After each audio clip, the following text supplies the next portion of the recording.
Good morning. My name is Jobey Clarke, and it is my pleasure to be your worship associate this morning. I'll be in the chat after the service, and I hope to meet some of you there. I have 3 love stories I'd like to share with you today. The first story begins in Salt Lake City, Utah in 1956 at the Hillside Junior High School dance. A young boy, James David Croft, asked a young girl, Betty Jo Slagle, for a dance. Thus began a 64-year courtship.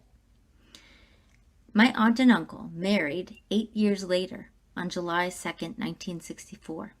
As those who've been in partnerships know, relationships have many seasons. My aunt and uncle's marriage was no exception. For this reason, Uncle Jim would jest and say that he was on a year-to-year contract with Aunt Betty. But in earnest, he took their commitment to one another quite seriously. So every year of their anniversary, he would turn to my aunt and ask her, "Will you renew my contract?"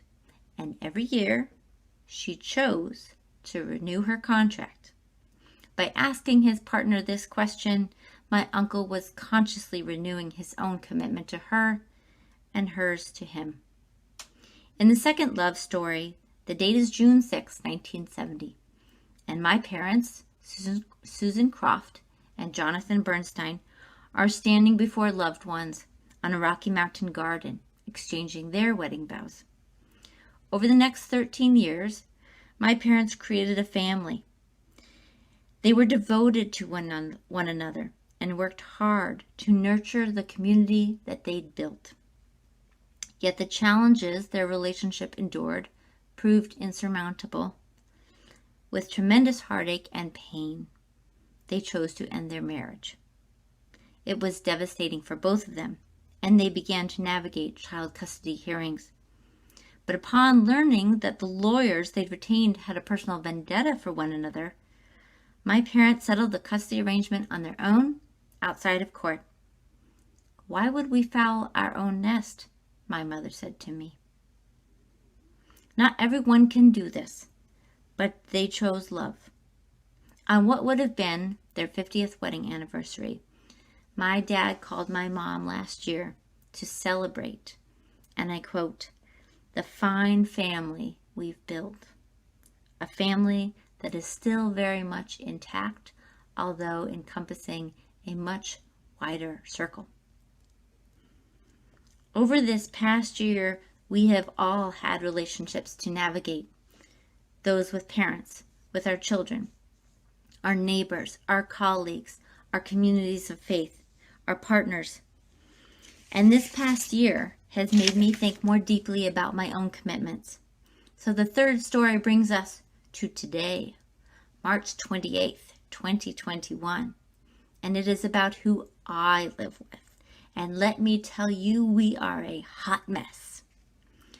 My husband, Troy, and my children, Rowan and Ryan, are the most important people in my life. But as the confines of the pandemic played out, I began to wonder, have they truly been the recipients of my focused love and devotion these last few years? Sure, I've certainly nurtured our family. But I tended to focus on the quantity of my commitments. And halfway through the pandemic, I realized I had an opportunity to do the hard work of deepening the quality of my relationships. So while I am still very much the air traffic controller of our domicile, I realized that it's not what I'm doing with my family that matters. It is how long I look into their eyes, and it is how long I hold their hands, and it is how often I speak their love language.